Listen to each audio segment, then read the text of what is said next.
भगवान श्री कृष्ण को लड्डू गोपाल क्यों कहा जाता है? भगवान श्री कृष्ण के कई नाम हैं, श्याम, मोहन, बंशीधर, कान्हा और न जाने कितने, लेकिन इनमें से एक प्रसिद्ध नाम है लड्डू गोपाल। क्या आपको पता है भगवान कृष्ण का नाम लड्डू गोपाल क्यों पड़ा? भगवान श्री कृष्ण के कई नाम ब्रज भूमि में बहुत ही समय पहले श्री कृष्ण के परम भक्त रहते थे, कुंभन दास जी। उनका एक पुत्र था रघुनंदन। कुंभन दास जी के पास बांसुरी बजाते हुए श्री कृष्ण जी का एक विग्रह था। वे हर समय प्रभु भक्ति में लीन रहते थे और पूरे नियम से श्री कृष्ण की सेवा करते। वे उन्हें छोड़कर कहीं नहीं जाते थे जिससे उनकी सेवा में कोई विघ्न ना हो। एक दिन वृंदावन से उनके लिए भागवत कथा करने का न्योता आया। पहले तो उन्होंने मना किया, परंतु लोगों के जोर देने पर वे जाने के लिए तैयार हो गए कि भगवान की सेवा की तैयारी करके वे कथा करके रोज़ वापस लौट आया करेंगे। वह भगवान का सेवा नियम भी नहीं छूटेगा। अपने पुत्र को उन्होंने समझा दिया कि भोग मैंने बना दिया है, तुम ठाकुर जी को समय पर भोग लगा देना। और वे चले गए। रघुनंदन ने भोजन की थाली ठाकुर जी के सामने रखी और सरल मन से आग्रह किया कि ठाकुर जी आओ, भोग लगाओ।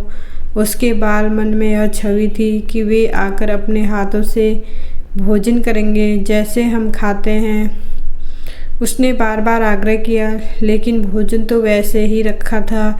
अब उदास हो गया और रोते हुए पुकारा कि ठाकुर जी आओ, भोग लगाओ। ठाकुर जी ने बालक का रूप धारण किया और भोजन करने बैठ गए। रघुनंदन भी प्रसन्न हो गया।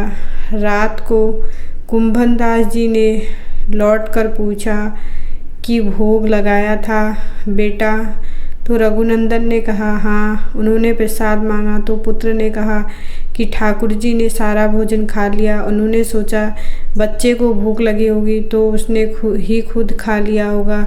अब तो ये रोज़ का नियम हो गया कि कुंभन दास जी को भोजन की थाली लगाकर जाते और रघुनंदन ठाकुर जी को भोग लगाते। जब प्रसाद मांगते तो एक ही जवाब मिलता कि सारा भोजन उन्होंने खा लिया।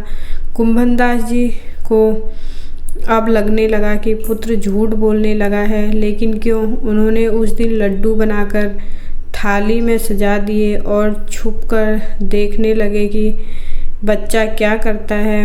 रघुनंदन जी ने रोज़ की तरह ठाकुर जी को पुकारा तो ठाकुर जी बालक के रूप में प्रकट होकर लड्डू खाने लगे।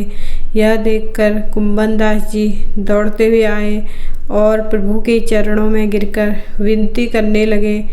उस समय ठाकुर जी के एक हाथ में लड्डू और दूसरे हाथ का लड्डू मुख में जाने को ही था कि वे जड़ हो गए। उसके बाद से उनकी इसी रूप में पूजा की जाती है और वे लड्डू गोपाल कहलाए जाने लगे। आपको हमारी वीडियो कैसी लगी कमेंट बॉक्स में ज़रूर बताएं। Thanks for watching.